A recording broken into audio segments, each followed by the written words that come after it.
Hi, everyone. Danielle and Matt Noyes here. Thanks for making the 1 Degree Outside Weather Network part of your daily routine, storms or sunshine. If you enjoy these videos, we invite you to become a member at patreon.com/1 Degree Outside. Support our mission of continuing to bring accurate weather forecasts and science insights to one and all.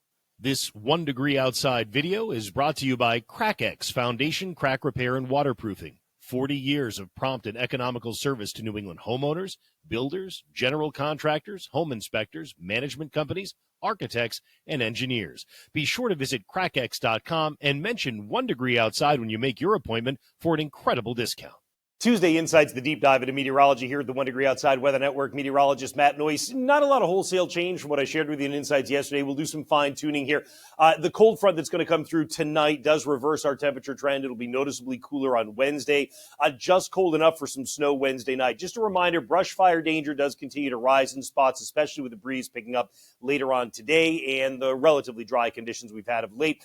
Big weekend storm is going to be tracking west of us, puts us on the warm side. So we get the warmth, the wind, the rain that comes back at us. Although it doesn't all come at once, it kind of comes gradually over the weekend. We'll look at that. Here's the surface analysis today. There is the cold front that's going to come through during the overnight tonight. A little bubble of high pressure and fair weather behind it that'll be in here for Wednesday. And what comes in behind it Wednesday night with a couple of rain and snow showers is not like a real well-developed storm at all. It's a mid-level disturbance, several thousand feet up in the atmosphere. A little bit of warmth trying to come into the backside of high pressure, kind of fueling some mixed rain and snow showers. You can see that little bit of warmth leads to bigger warmth, right? Look at the high temperatures tomorrow. You get across a lot of the nation's midsection, wide spread, 70s, couple of 80s as well. Here at home, we're the cool corner of the nation, and that's why we're just cool enough that Wednesday night things get a little bit interesting. And what do I mean by that? Well, during the day Wednesday, there's not a lot to write home about, but by Wednesday at about 9 p.m., some snow and rain showers are breaking out across New England. We think generally this is an 8 p.m. Wednesday to 8 a.m. Thursday time frame on this stuff coming through.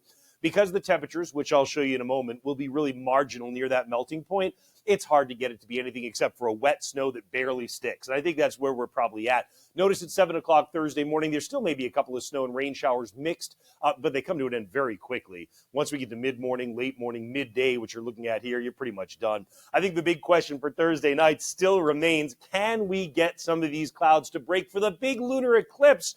Of course, right around either side of 3 a.m., best chance of finding the clouds breaking is in northern New England. But as I mentioned yesterday, it's still the case. Because we are between disturbances, there is the chance that we get some holes in the clouds on Thursday overnight. So do a little finger crossing. We will keep you posted as we can fine-tune those details. We get a little bit closer in. Friday, it's a blend of clouds and sun, a fairly quiet day for us. And then here comes that next storm, which, by the way, kind of remarkable stuff. You're going to be looking at some wind-driven snow on the west side of this storm. It is a strong storm. You measure it on the barometer, it's below 980 millibars. That's a strong storm. It's just that we're out ahead of it, so we're on the warm side. We'll find the wind and the rain, and we'll talk about that in just a second. As for any amount of snow that comes in on Wednesday night, it's not a lot. You can see it's generally a coating in the area that's in white. Could you maybe get an inch when you get into the area that's in the kind of solid white? Maybe on the grass. Maybe. We'll see how well it comes together. I'm going to plot precipitation for you, which says rainfall, but it's melted precipitation, liquid equivalent precipitation. It's not a lot. It's a couple hundredths of an inch, and that's all that comes in. So really, that's why I say I'm not overly impressed with this thing. It's moisture starved as it comes in. But look at the warmth on Friday behind it that's building in the nation's midsection. Wow. Through the Ohio Valley, temperatures into the 70s, 80s in that deeper orange. Oh, by the way, really interesting that as this storm cranks up, remember I showed you the snow on the backside? There are spots that'll go 60s and 70s on Friday and still end up snowing heading into the weekend. As for us, you can track that warmth from Friday into the weekend. It does hit a little bit of a kind of stumbling block when it gets to the Appalachians, but eventually it breaks through that. We get the warmth arriving here Saturday, and then kind of full throat warmth getting in here on Sunday. And a part of what's driving that is what we looked at yesterday with the wind core that's developing. So it's well south of the actual primary storm, but you've got this burst of wind about 6,000 feet coming out of the Gulf, and that is going to bring with it moisture and warm air, and it travels right over the Appalachian Mountains, comes into upstate New York around Rochester by Sunday morning, translates east so that later on Sunday, the core of wind you're looking at here, now admittedly 6,000 feet up, but that's about 70 mile per hour winds. And so you're talking about what at the surface could actually translate to a few gusts over 60 in the hills if this thing comes together just right. Certainly gusts over 50 seem a likelihood for us on Sunday. So again, getting into tomorrow, you're setting the stage. You've got the cooler air, the high temperature in the 40s and 30s. Here's that marginal temperature that I mentioned for Wednesday night. Now, admittedly, I think a lot of the pavement is probably going to be warm enough that it melts when you get into southern New England, but you start getting near 30 degrees for an overnight low Wednesday night. So central northern Mass, you might need to put just a little bit of rock salt down in order to keep that melting on the pavement here into the morning. And then the farther north you go, the more it would become that it would stick. But again, you don't have a lot of precipitation anyway, right? We get into Thursday, highs get into the 40s, kind of hold there. The cloud deck will lower through the day with an onshore wind that'll be blowing out of the east. But having said that, it probably only gets down to about 1,000 feet at its lowest.